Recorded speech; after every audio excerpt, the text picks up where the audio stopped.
So nowadays I don't really talk about my love life online, but I recently went through some crazy shit in Siargao and I really want to talk about it. So around the beginning of when I arrived in Siargao, I met this cute local guy and we started seeing each other. He was a few years younger than me, so I was a little bit worried about that. But in the beginning, he was treating me super well. He was super sweet and I felt like we really liked each other. After like the first time we hung out, we all went out that evening and me and him actually have a mutual friend. So the first thing I did was ask her about him. And I was like, what's his deal? Like, I assumed he was a fuckboy straight away. Not that he gave off that vibe. He's a cute young guy living on an island. I just assumed they're all fuckboys. So I asked her about him and she's like, no, not at all. He's not a fuckboy. He's actually a really great guy. So when she told me that, I was like, oh, okay, great. Like, I really trust her opinion. Even her friend who's friends with him too also was like raving to me about him and telling me like what a good guy he is. So we start seeing each other. From the beginning, I told him like, I don't do hookups. I'm only dating for something serious. And he told me the same thing. He was like, I only want to spend my time with one girl. He told me he really liked me and that he was also looking for something serious. So the first few weeks were like really fun. I was spending like every day with him. And after a few weeks of us seeing each other, I started to see some red flags. So whenever we'd go out at night somewhere like with our friends, in the beginning, he was like super affectionate with me. And then I started to notice that we'd go out and he'd be super unaffectionate.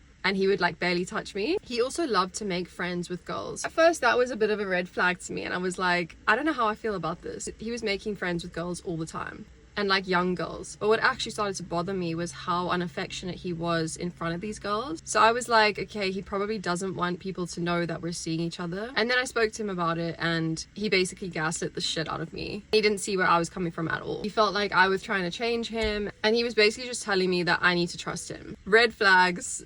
My intuition was screaming at me and I was ignoring it. He was also like very overly friendly with these girls. So he makes friends with this young British girl. So that was when I noticed when we went out with them a few times that he wasn't being affectionate with me. So around that time we ended up getting into a few fights and he basically just disappeared for like 3 days, just went MIA and didn't message me at all. Next level avoidant behavior. So it basically started to get really toxic, so I stopped seeing him. I really liked him but I was like, what am I doing? Like, I'm being stupid now. So we stopped seeing each other. Then I see on social media like a week later he's seeing another girl and she's also a content creator. And the funny thing is that he's spoken shit about this girl and now he's dating her. Make it make sense, please. I'm just thinking this boy is a fucking liar. And the thing is like this boy seemed so genuine. He comes across as like really kind, really sweet, very genuine, like a very honest person. Obviously that made me feel really shitty, but I'm like, whatever, it's clearly a thing he does right on the island. So I'm kind of going through it and like a week later I bump into this girl. She tells me that he's been leading her on for ages and I'm pretty sure that they hooked up while we were together. She kind of made it obvious that something did happen between them. She couldn't believe that we had been seeing each other because he was telling her the whole time that we were just friends. He even told her that the previous ex he was dating for like 5 months was just his friend.